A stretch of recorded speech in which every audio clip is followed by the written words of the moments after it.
What's up, guys? Welcome to our show. Today we discuss about SEO, how you can create your holistic approach. And I'm excited to discuss this topic with Firuze Gokce. How are you?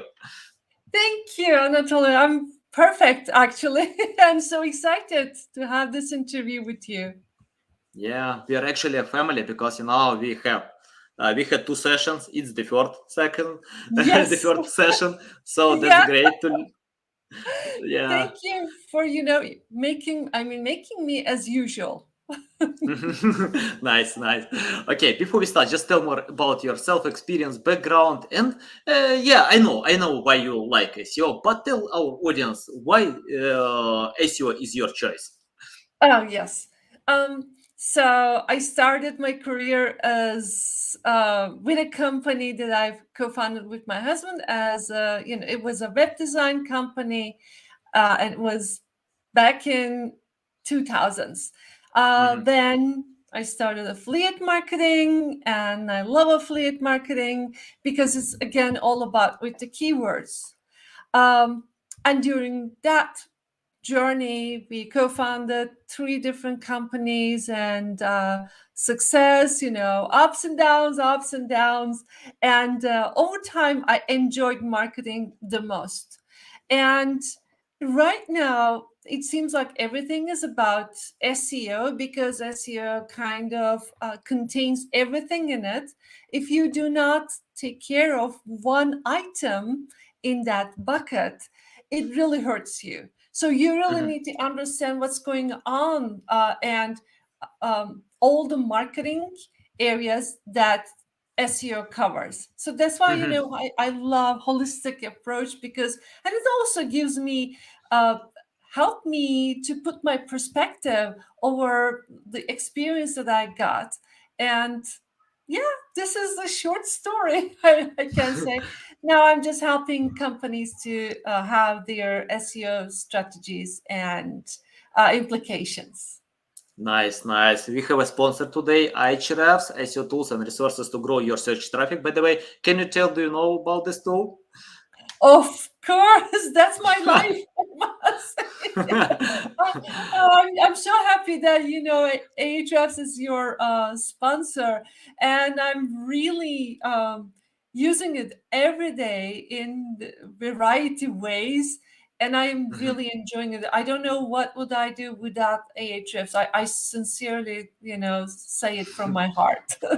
Yeah, I love this tool because yeah, a lot of useful features. I use them almost every single day because sometimes I need to remove my mind, Yeah, and yeah. But I wanna tell that for example, for me, Google Analytics and Google Search Console are a must-have. But Ahrefs sure. is the second must-have. Totally, I, totally. I Okay, mean, I have.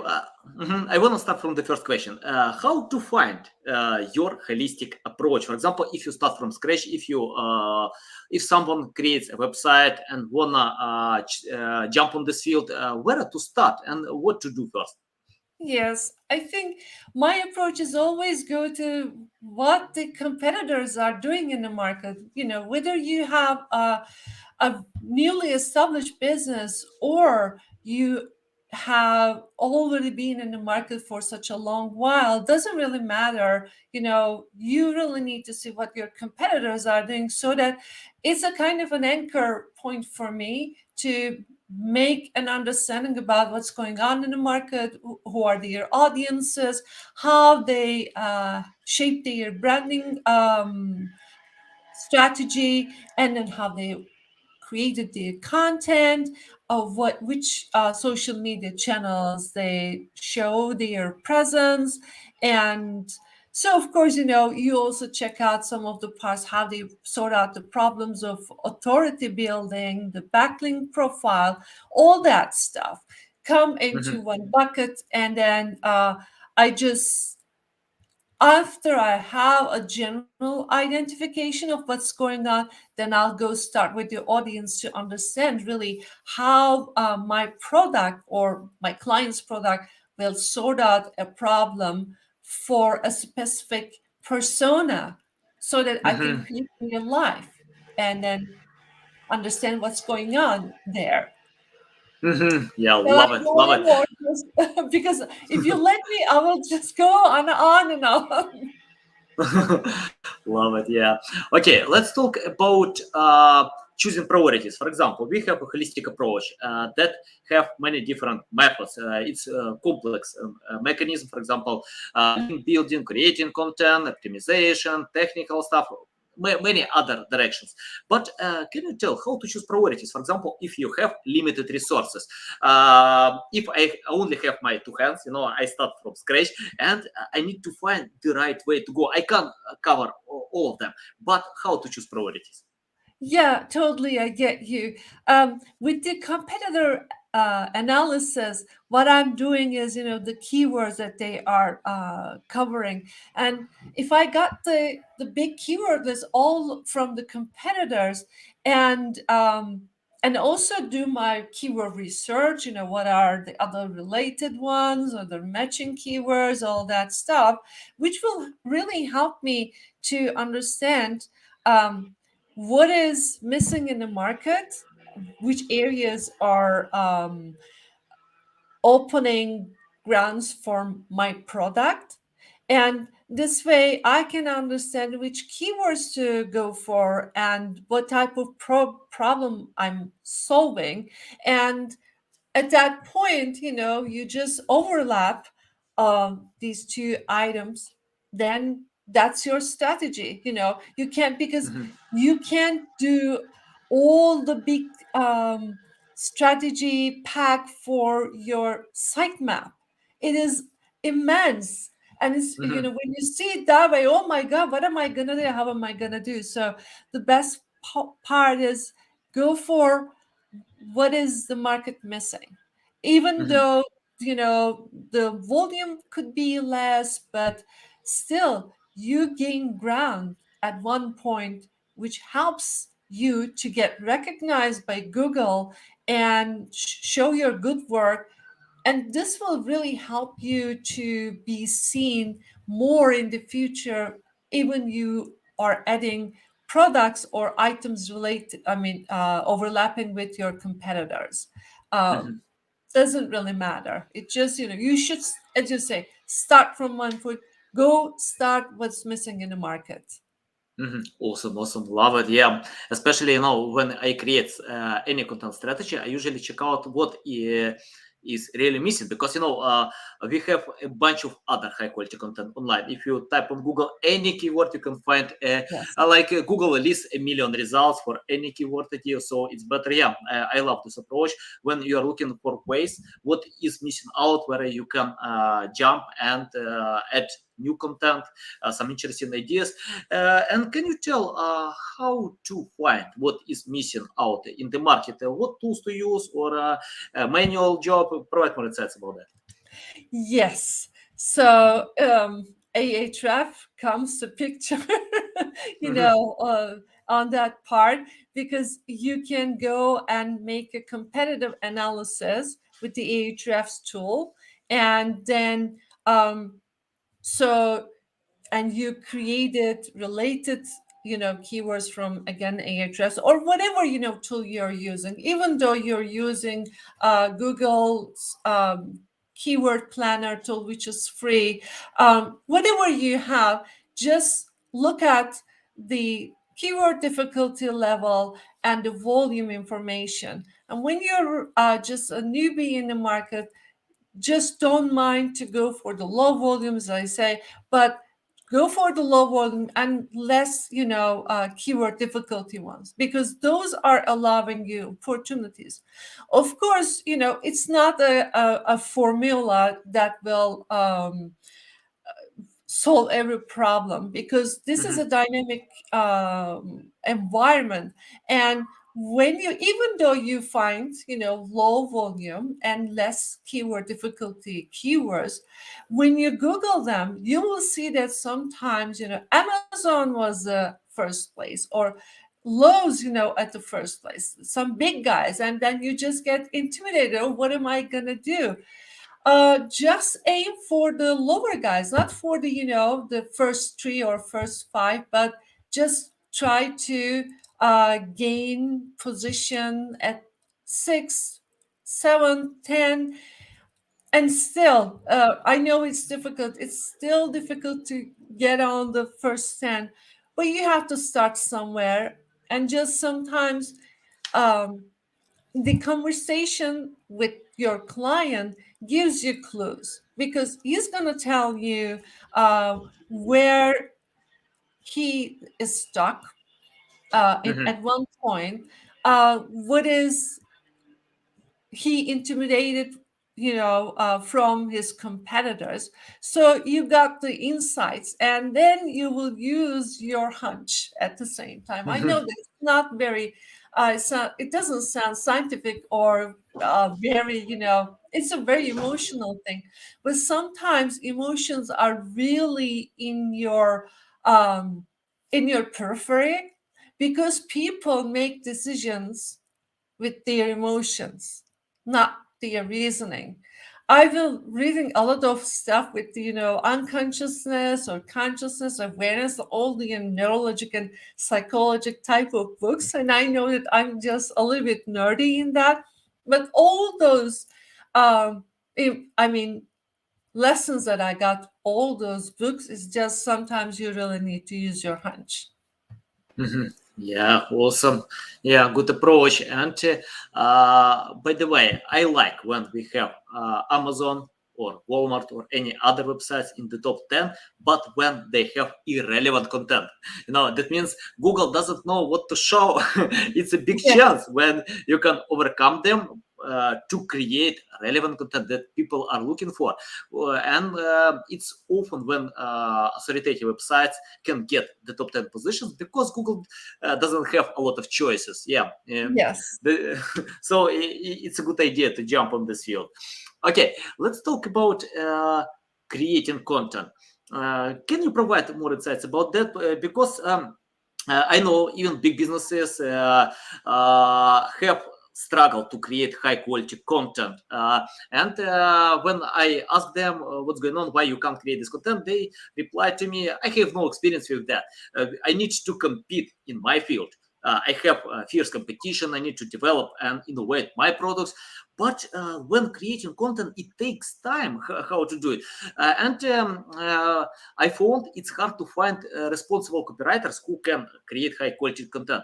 You can open Upwork or any other resources. You can find many copywriters, but most of Uh-huh. them just rewrite in the content in the top 10 results.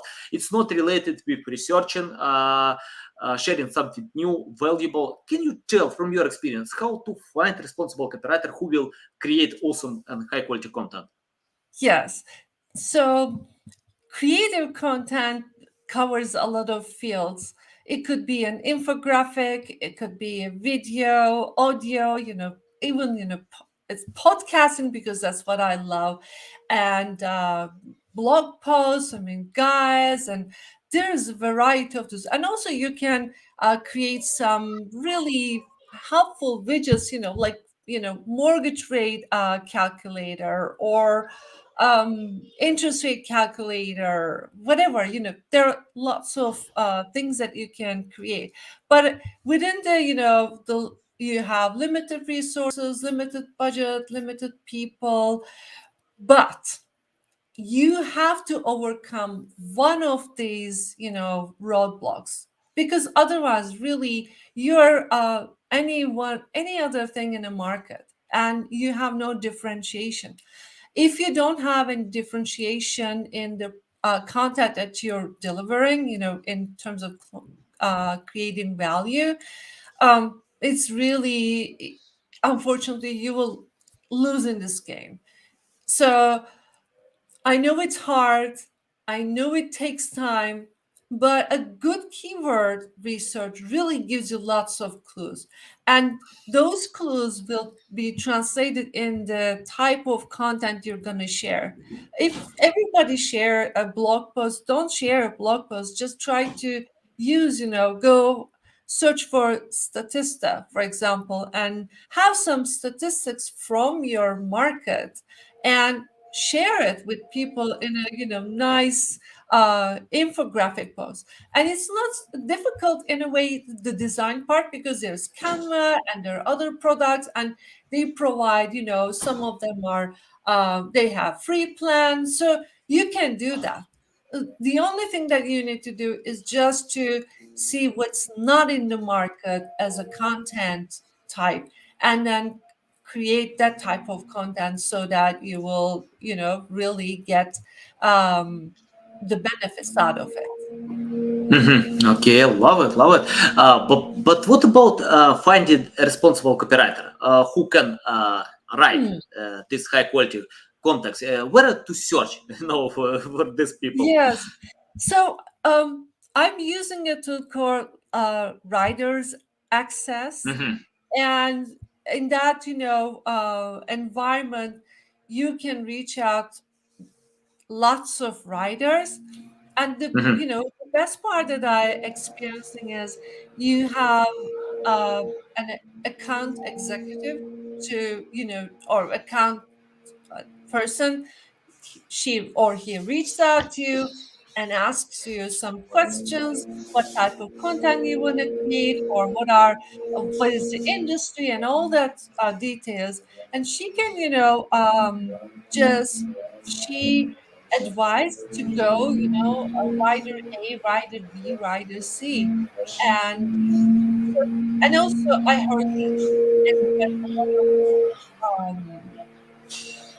how can I say, mhm, endorsement about mhm, them. So and I'm realizing it. So I really like that approach, because otherwise it's really hard to write. If you want to write it on your own, then you have to spend a week in order to, create like 2,000 or 3,000 word um, article. And mhm, really, in a week, you can do so many different things for your company. So it's nice to deliver it, that way. And it's not, a huge cost. So, and it allows you to reach out to so many different writers. And, mhm. that's my way. Or the other thing, with the startup that I'm advising, uh, from Turkey. Actually, they are based in here, but they have their content writers in Turkey. And you know that it's just, it's no brainer. The devaluation of the Turkish lira, it's just Mhm. so affordable to let it write if you find the right people. And with this startup, I'm really fond of the writers we got, and they are delivering good content. So this is Mhm. another way. Uh, Mhm.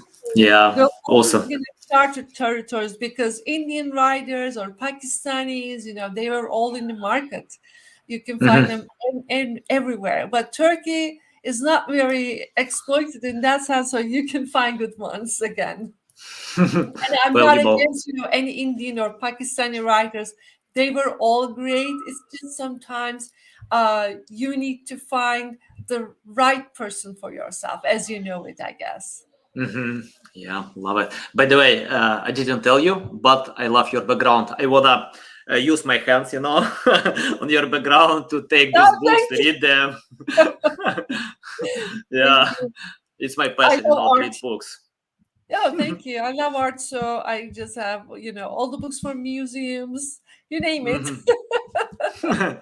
Got it. Okay, let's talk more about creating nice looking content. I check out a few studies that most users open website and leave for a few seconds. I don't remember exactly the number. It's like the average 80% of users can open and leave it because it's hard to understand. Or a website content is irrelevant to their intent. Can you tell how to catch attention when someone opens your website? How to give them a strong reason and retain longer on your content? Yes. So the visual parts are the most important one. In my experience, over so many years, because I work for one of our companies was a web design company. So the color combinations are the right, sources to look out. you really need to use contrasting colors so that each one pops from the other one, and then you can easily they can easily attract your attention. If you Mhm. go to open, because I do the same thing too. I just open it up, and then I found that the colors are not very attractive, and they use in not in the proper way. And then I said, if this company doesn't, in a way, I know that it's in a way prejudicial, but still Mhm. it means something for me. If they are not caring about the colors, the visual aspects of their design, then how can I expect them to deliver me good content or good product? So, in that sense, the way you are using colors and also combining it with the right shapes, not to in a way more like banding shapes, which gives you more um, the feeling of acceptance. And Mhm. unfortunately, um, I must say, but we are using that type of design too. We are using always boxes, and the boxes has their very edgy shapes, and edgy shapes are, in human psychology, denotes the alarmist situations, like danger or that sort of thing. So you can lose it in that 8% really about have an emotional connection with the designs, the shapes, and the textures. So Mhm. that's um, yeah. I maybe I'm not really sounding like the crowd, but Mhm. that's my way of Yeah, yeah, describing. yeah. I think it's a broad topic. It's hard to reply. I don't know how to reply to this question because it depends. We have many different types of content, websites. So yeah, it depends. And when you check out specific page, you can understand what I can change, what I can help or fix or edit on the specific page, because I have no idea how to create the same content for all pages online. So yeah, it Yes. depends as usual. Yeah. And I have the question about uh, estimation or quality of content. For example, Google shares you need to create high quality content. If you read some marketing books, blogs, they share you need to create high quality content, super high quality content. But how to measure this quality? For example, I can measure I don't like, for example, page speed insights. Yeah, I can estimate my technical optimization. I can estimate keyword difficulty. But how to measure or estimate content, because it's the number one ranking factor, and we can't estimate them because it depends as usual. But from your experience, how do you Yeah, do I it? think, in that sense, what we got on the Google search, sorry, analytics, the bounce Mhm. rate is one of the best ways to understand whether people are really enjoying or getting benefits from the content, or they just,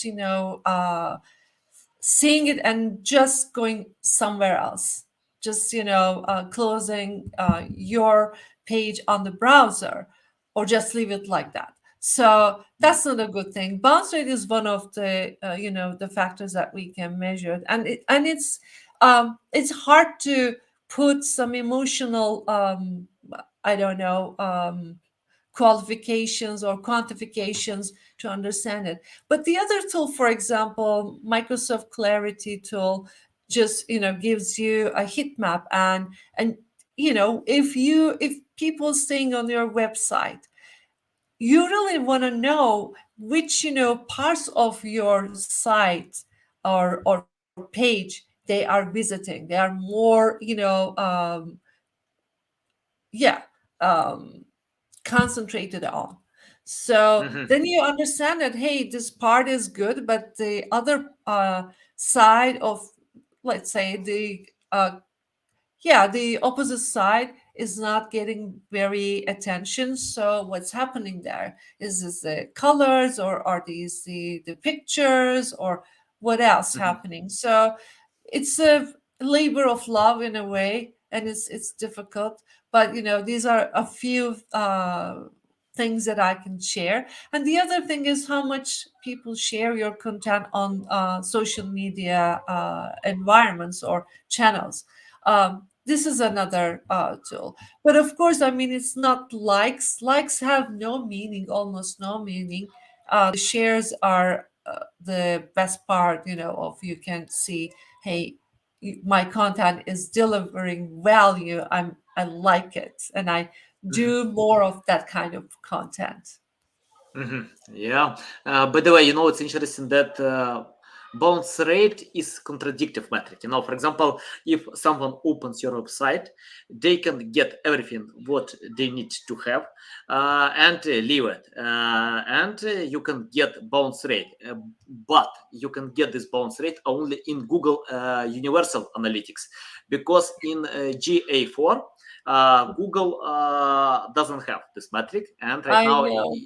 yeah, it's replaced with engagement. So it's better to check out this metric in GA4, and Google Analytics 4 version. And I love this metric more because it's more real than bounce rate.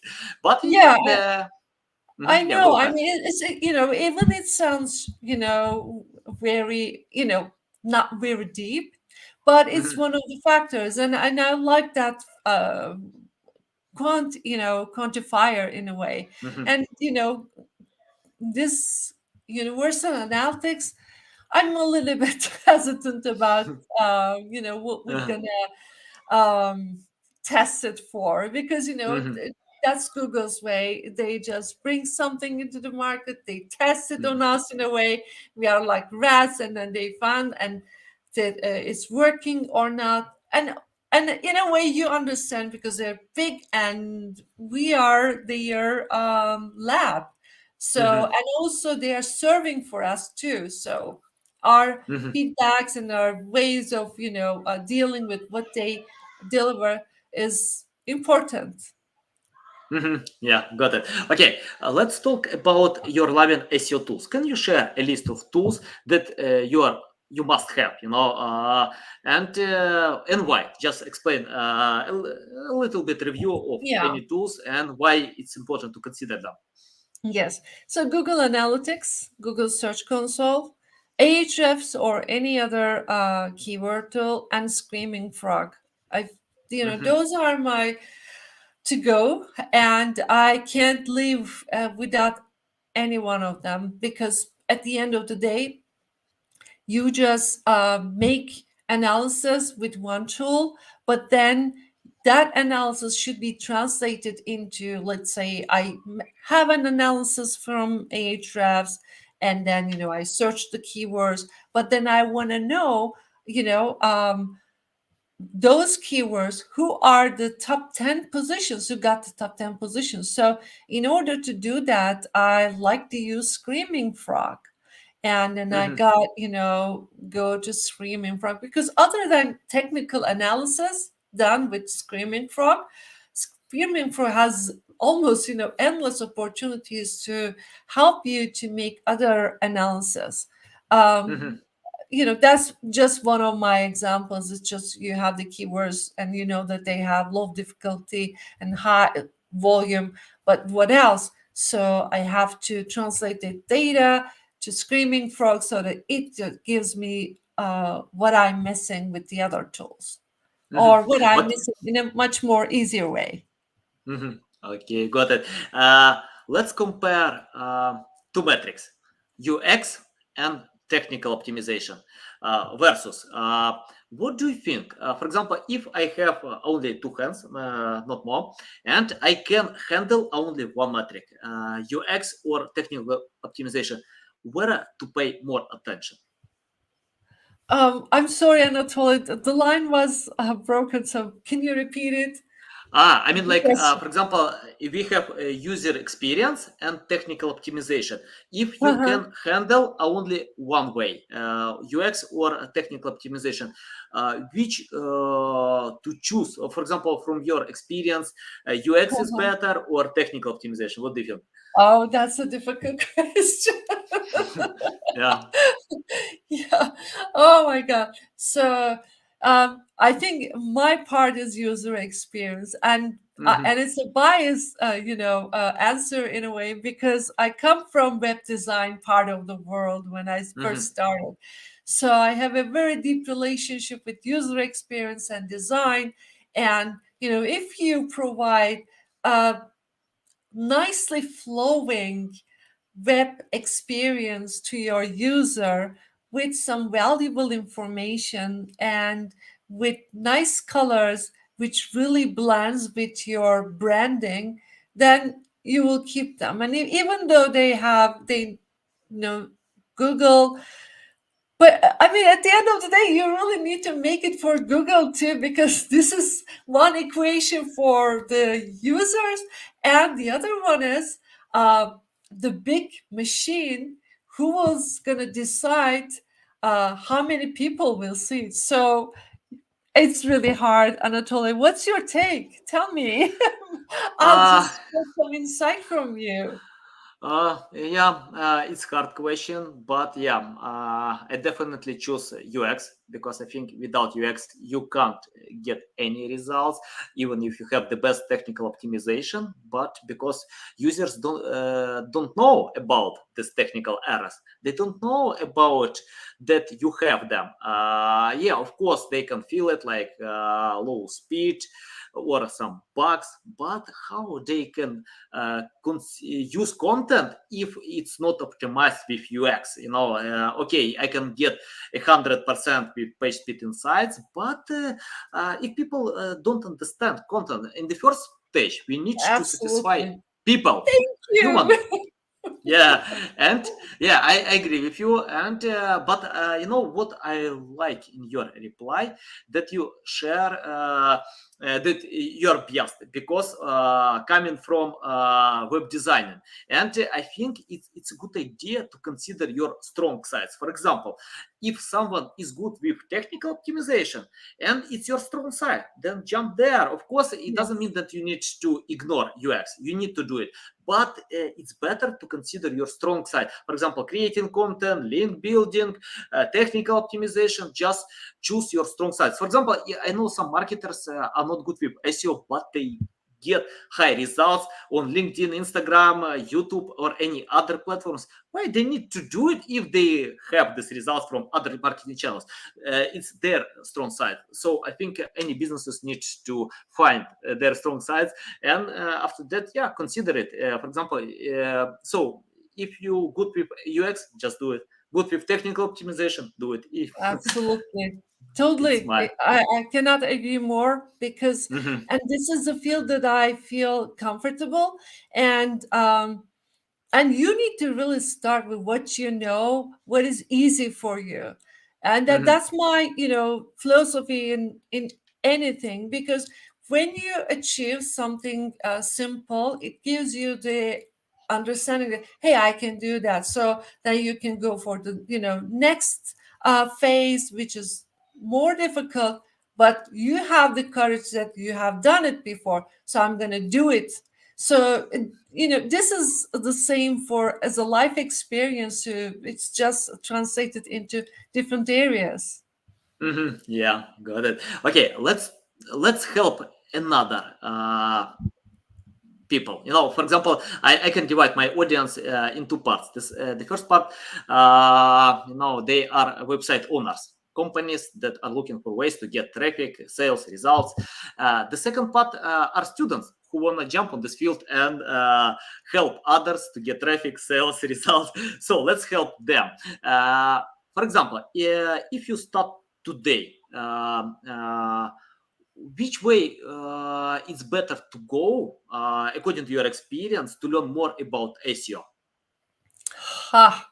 Another Mhm, difficult question.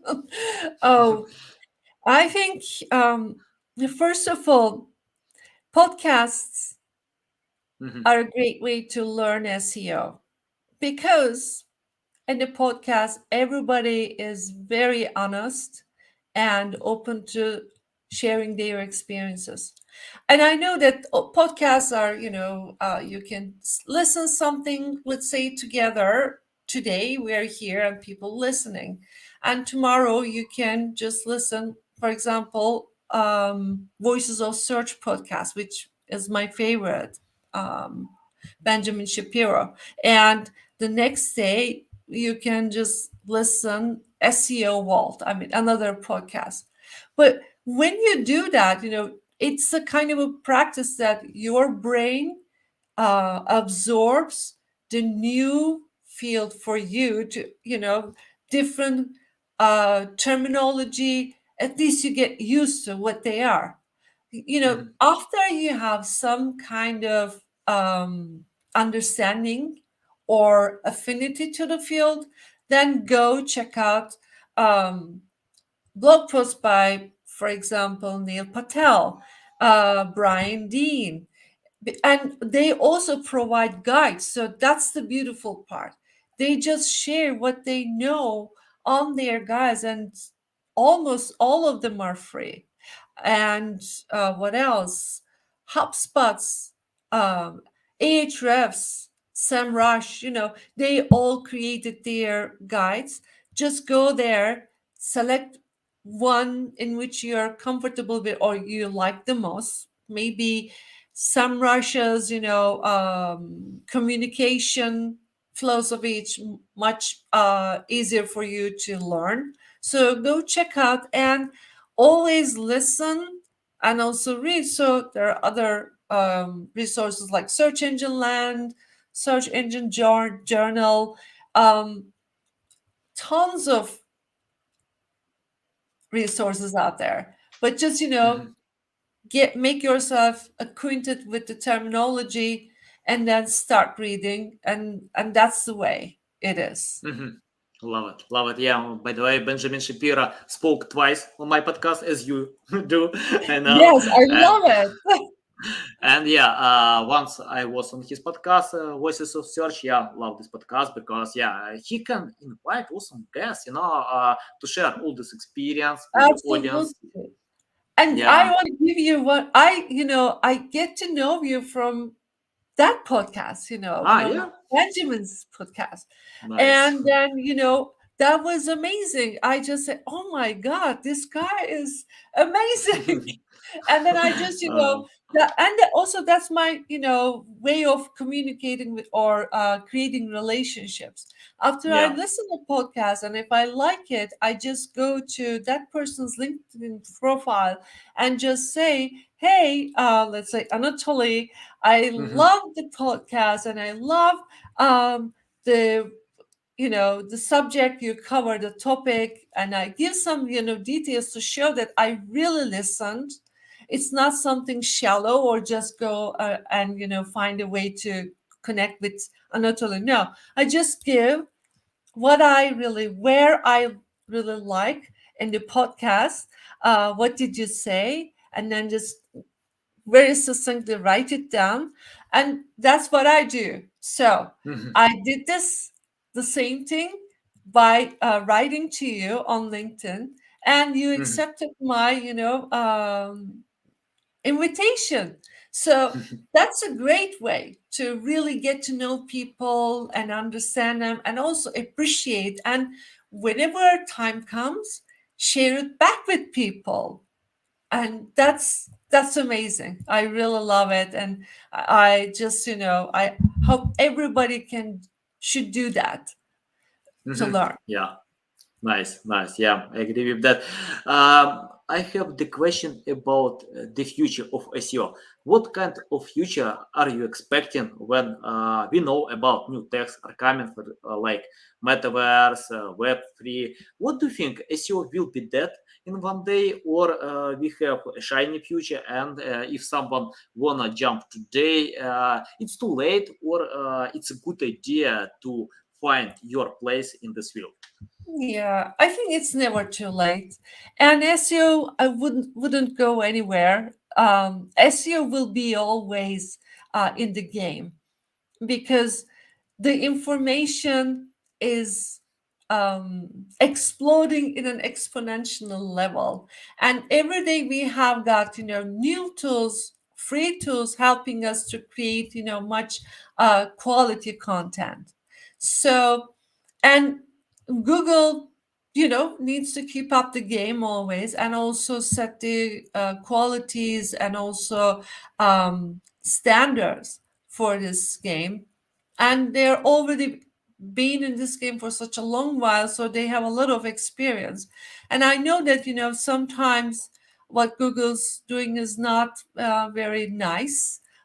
Sometimes we think that Google is evil. Yes, we can say that, but at the same time, they know what they are doing. So I respect what they do.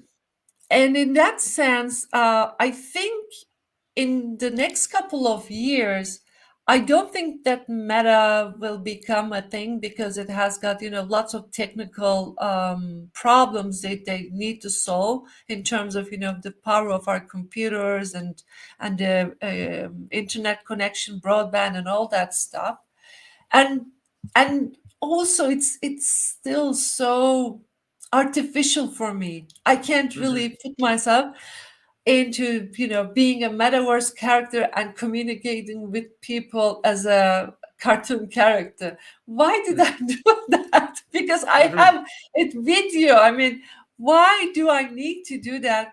Maybe Gen Z has something, I don't know, we'll see. But at the same time, the search will become, I think, more image based, or image based search grows more. And the other part is they have a strange name, but they call it MUM, I guess, something like that. I don't really envision it in my whole being self. So what they try to do is, when you search something, they try to understand the context behind that search. Is it going to be, is it related with something in a foreign country? Is it related with a certain culture? Or is it, let's say, a shoe category? I don't know, because shoes or cars have different names. Like some of them are using some ancient names, Apollo or whatever, you name it.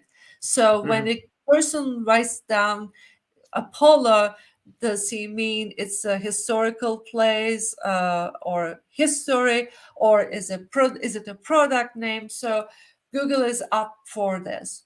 And they have tons of information which will really help them to figure out.